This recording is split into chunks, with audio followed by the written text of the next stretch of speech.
navigating the city metro underground system. I'm finally here at the studios where I'm about to meet Yannick Drogba, aspiring artist and African immigrant out here in Paris, France. Should be crazy. You're a crazy kid. Let's see what he got for us.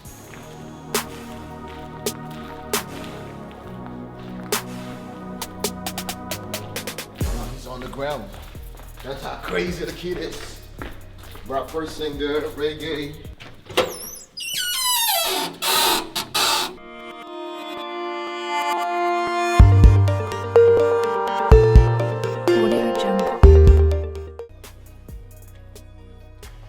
Bonjour. Yo, Yannick! Long time. What's up, my brother? What's up, good, my man? brother? Welcome, Paris. Oh, this is amazing. What's your name? Boom. Boom. JP. Nice How to you meet doing, you. bro? I'm Been a doing while. well. It's been a long time, man. Very long time, man. You look good, Well, man. trying to push up, trying to Working stay out and doing things. my thing, you know. Oh, Studio man. Paris. Yannick Drogba is an old friend of mine whom I met in the United States while in college. Since college, he has relocated and lived in the UK, Jamaica, Senegal, and now Paris. Yannick has always been a thinker and philosopher of some sort, so I knew I was going to get some interesting insights into the life of an African in Paris. Back in a area, girl pon stereo. Darling, it's charming your texture, charming your texture. One thing I gotta say.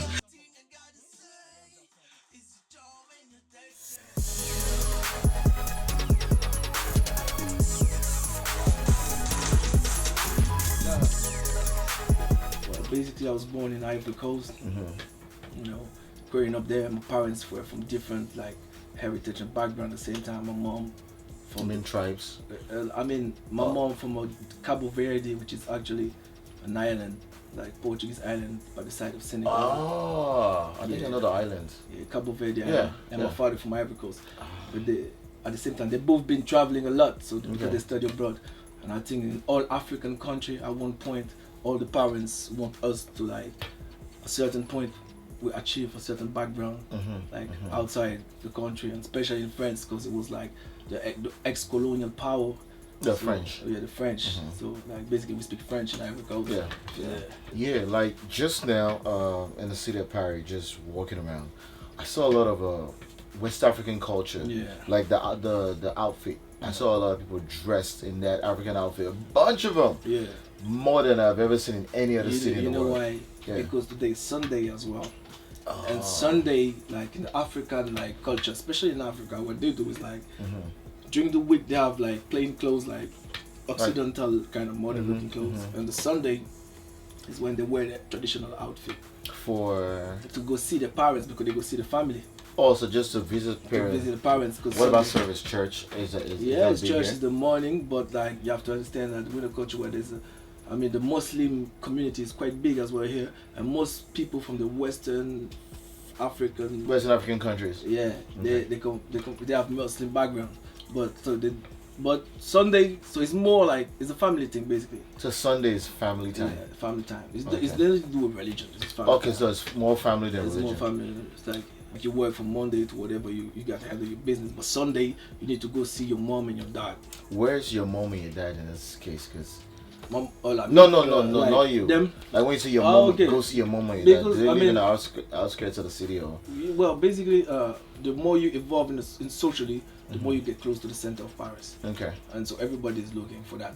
So Okay. you have to think that the first people, when they first came, the first wave of immigration, they were put outside of Paris. On the outskirts of the city. Outside the city, you know.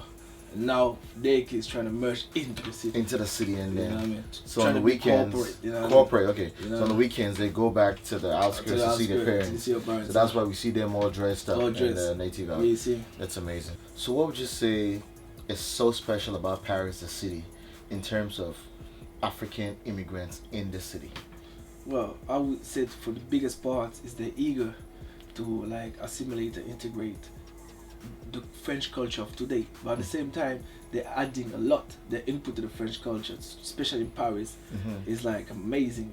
They got a very great contribution to the local culture. Yeah. So now they're embracing it so much that you still have different layers where they got tradition, costume and stuff, but in their mind, France is where they are. France is home. France is home. So they've embraced France Yeah, with open hearts. Open arms, and the locals as well. Like the autochthon population, I would say, like the European, like they also like recognize like the input that these people like bring to their country, and especially with the World Cup. I don't know if you remember with the football. Like there's a generation that they call the generation Black Blanc Beurre, which is white, black, and Arabs. Oh, the mix. Yeah, the mix. You know what I mean? It's like the melting pot in America. This is truly a melting pot city. You know what I mean? Yeah. But it's a certain type of melting pot with special elements, you know. And the thing is, well, the image was like the French team won the World Cup against Brazil, and like most of the leader of the French team were equally black, white. Zidane, Thierry, and the actual coach of France. Yeah. I mean, you have to understand that Paris, there's different levels in Paris, man. That's the thing about Paris. There's different races, different leagues, and they're very close. Everybody see what's happening in the other leagues. And you can, merge the leagues. You can, if you want, you can. But like that's you. That's a major risk. When we talk about the different leagues and the different what else did you say? I said levels. Levels. Is it financial, education? Like, what's this stratosphere? What is? I mean, I would say most of it is like financial and cultural. Cultural. You know, it's not even education. Like, 'cause you can get education. People are educated. Yeah. They're just not in the right league. So, how can I get into the right league? Yeah, I mean, to fit to the system. That's the thing in Paris. You have to fit to the system. I mean, you can be a rebel. You can be trying to do your thing, but there's a certain like conformism that you need to like embrace, or make it look like you're embracing it. You need to know the codes. The code. I knew Yannick was going to throw something at me to get me thinking. But then again, it's Paris we're talking about. The city has long been a destination for those seeking some level of sophistication, and its long history of intellectual bravado and artistic ingenuity makes it even more interesting, especially when you throw in the influx of French-speaking Africans with varying cultural backgrounds into the mix. And also, let's not forget Eastern European immigrants, so we can see how easily things become complex quickly and why the leagues Yannick mentioned would exist naturally.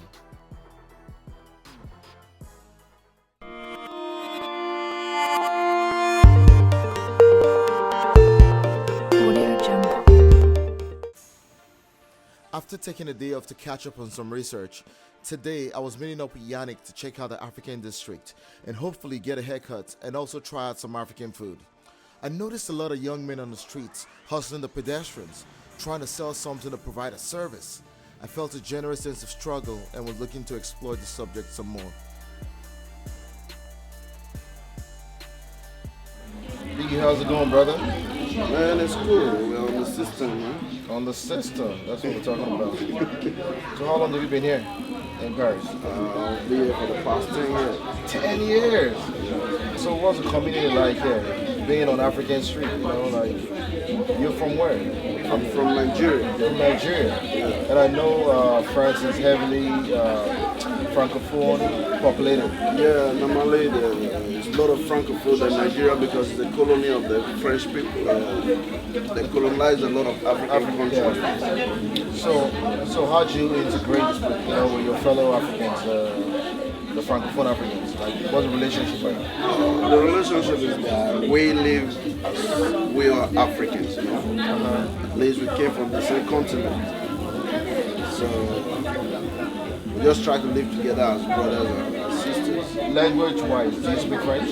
Yeah. Bonjour? Ça va? That's all I know. That's all you know. English-speaking African population here in France is much? Not so much. Not so much. Not so much. But they are, like France is a country of a little bit freedom. I would say, like not too much racism. You know? Really? It's like the Africans have a lot of chances here. Oh, wow. Whether you're from English colony or from French colony, if you can survive the system, adjust to the system, you can live. Depends on you. Yeah. So did you learn to trade out here in France, or is that something you?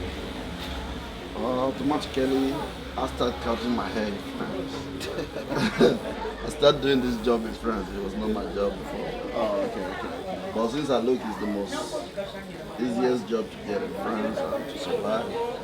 Yeah, you kind of work for yourself. Yeah, so we're going to the business and it's cool. Because I can be able to take care of myself, my family, and this stuff. It's okay. Your family's out here in Paris? Yeah, I got my family. I got 3 kids. So how would you describe the culture out here on the streets in African Central? What's general outlook? Normally it's okay, but you have to survive and struggle to survive. That's just it. No, there's no any way you want to that is easy. Was it easy to learn the language French? Since when you are with this kind of system, at least you meet up with the French people. If you depends on your brain.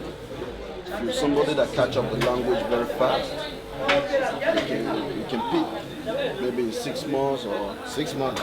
but if you can still go to school. Okay. Normally they are free school. You can go language school. Wow. Can help you on the system to pick the language. Free language school until you learn the language. Yeah.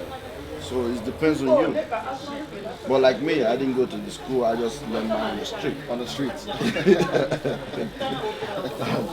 I learned on the street, and with that I'm surviving. But yeah, sometimes it's not so clean like the real French people. There are a lot of mistakes because At least you communicate. yeah, but I can effectively. communicate and I can. If I'm looking for a job or I want to work, I can work with a little one I got. You know? Big seemed to have found a way to survive in Paris, making a living for himself as a self-trained barber. Even though he never spoke any French prior to settling here, he communicates effectively and has managed to learn enough to get him started with his business. Oh, we are done about it. Thank you. So are you satisfied by the haircut? Looks amazing. Got my fly back on. Okay. Man, Big will hook you up, man. Now that I got my fresh back on, I was ready to live some more of the African experience here in Paris. So we hit up Chalet Les Halles, a multicultural hub where people from all walks of life converge. While there, we visited an African store on the strip to check out some of the inventory.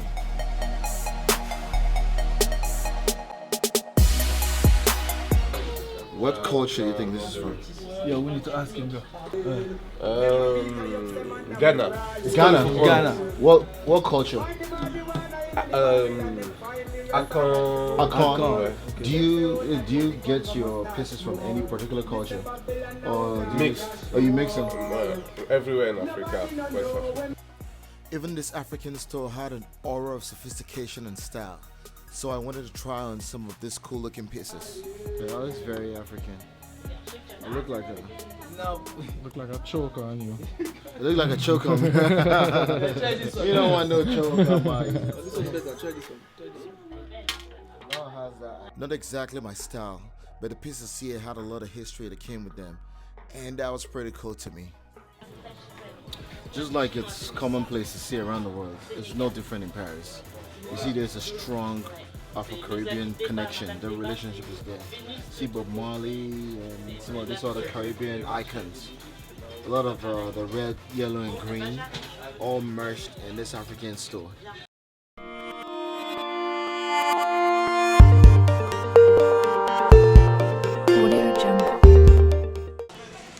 After we left the store, I was hungry and wanted to try out one of the African restaurants on the strip. So we hit up a Senegalese spot for some quick lunch. This would be my first time trying Senegalese food, so I was a little excited about it. What's this? Is this fish? Fish, yeah. I'll take more fish. That's some Senegalese food, basically. You got poisson. Also, can I get one fish on this? You want one fish? Yeah. Il veut un poisson avec. Oh, I don't mind. Let's get the chicken. Non, il veut du poisson avec. Mais il te prend pas, il prend que les mains. Il prend que les mains. Fish. Yeah, fish. Everything looked so good, so much so that the greedy part of me wanted to try everything until it made me realize I was doing way too much. Trying Senegalese food for the first time. Am I gonna like it? till you gonna like it. Basically, Senegal got one of the best gastronomy in Africa. It's quite tasty. You think? Yeah. Be careful with it. I mean, appreciate the rice. You know what I mean? Okay, let's see how this goes.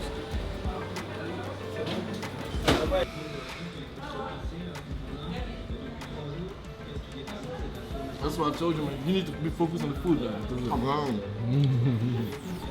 It'll be very hard. You're the best fish ever. What's this meal called again? The meal name is chep bujun. So it's like red rice. Chep for rice and bujun for red. In the Nigerian, Cameroonian community, they call that jollof rice. That's why it's jollof, because like Senegal is the empire of jollof. Really? The jollof is a tribe. It is? It's the main tribe in Senegal. That we speak jollof, that people speak jollof. I just spelled that jollof. D-J-O-L-O-F. Ah, this is spelled J-O-L-L-O-F. I'm pretty sure it's the same. I have to do some more research on that. Alright. This tastes so good. So how often do you treat yourself to this? Well, basically, as you say, that's a treat. So I would do that on special occasion. Most of the time. I would say I think 2 times a month. What? Yeah. Why? Because I mean, the thing with me as well is that I diet, so I don't. African food is good, but you can't abuse of it. Because I mean, in terms of like. Oh, so this is really high in carbs. That's what you're saying. It's very high in carbs. You know what I mean? Very high in carbs. It tastes amazing though. But it tastes amazing, and because I'm training and like trying to keep a certain living, a certain standard, So, but I would come like I would say 2 or 3 times a month. 2 or 3 times a month. Yeah. Every time I could get my hair cut, basically. Same. That would be the same. The same routine. Cut your hair. Same routine. Yeah. Just yourself. Just kind of like what we're doing today. Yeah. So yeah. Awesome. So just it allows me to get rooted back to my roots, basically. That's enough. I just focus on the food for now. Woo! You see that? This is how you treat a meal the first time you try it. Marked it. Good job, my friend. I think it's time to go. Yannick caught me off guard with a jollof rice claim, but the meal was really tasty though. And he may also have a legitimate best gastronomy claim for Senegal. I think they got this one. After lunch, we set out to Assenair, a northwestern suburb of Paris, because Yannick was able to secure an interview for me with some young Africans at a trap house. This young man, I learned, pretty much sold many kinds of drugs from the underworld that supports the drug life behind the glitz and glamour of Paris. This would be the league of people with access to all the other leagues, so I was looking forward to this interview. Where you from originally? Are you originally from Paris or do you have African roots? Est-ce que like, tu viens d'où, tout ça? À la base, tu es né ici, mais par rapport au parcours, tu vas te blé et tout, tu vois. Je suis marocain. Marocain, ouais. Comment on Je suis parle? au Maroc, d'où, tu vois, du riz, à Tanger. Tanger là-dedans, où il y a le cliché de bien. Ouais. C'est le cannabis du Maroc. Ok. Tu vois, ça vient de chez moi, Ok. du Maroc. So basically, you're born in the side of Morocco, which is the reef, you know what I mean? That's where everything comes. Okay. You know what I J'habite mean? dans la ville exactement. Yeah, where everything is made and everything, that's where you come from. Okay, so how long have you been in Paris? Ça fait combien de temps t'as été là en fait, t'as grandi là? 15 ans, je suis en France. 15 years. 15 years, oh wow. That's quite a while. So how did we get into this lifestyle? Comment t'as fait pour arriver à cette vie, tu vois, à la street? C'est quand t'es dans la rue, même quand j'étais au Maroc, quand t'as grandi dans la rue, t'es dans la rue. Tu restes toujours dans la rue. Après, chaque année, je sais pas comment t'expliquer. Plus tu grandis, plus ça évolue. Basically, say like you've always been in the street. Even when he was in Morocco as a kid, it was like deprived area. You know what I mean? So then the parents then make the move to come here in France and just carry on with the street, basically involved in it. So he's a street dude.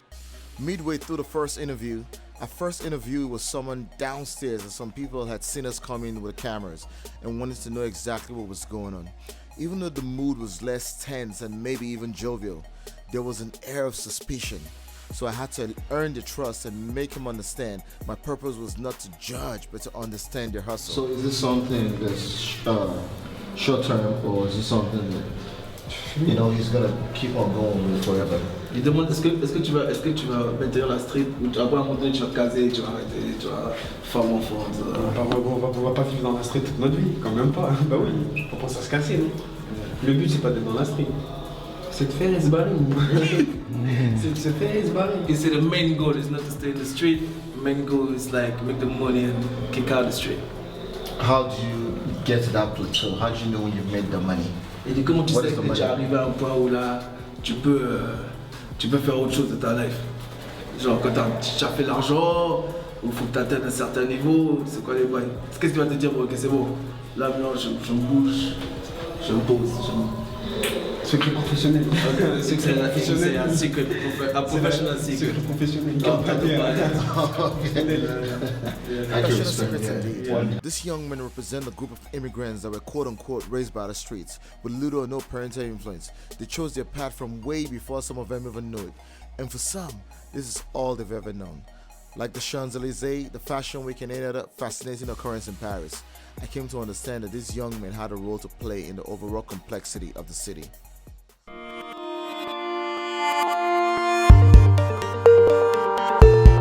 Audio Jungle.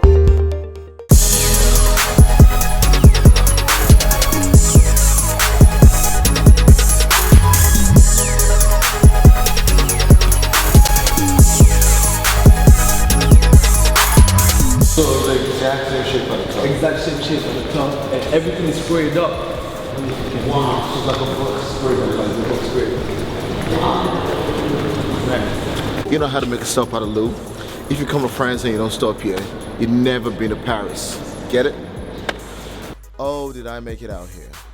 With a little time left on my hands, I took the time to check out the Louvre, one of the most visited locations in Paris, and was really impressed with the structure and the overall architectural concept. Quite impressive, I must add.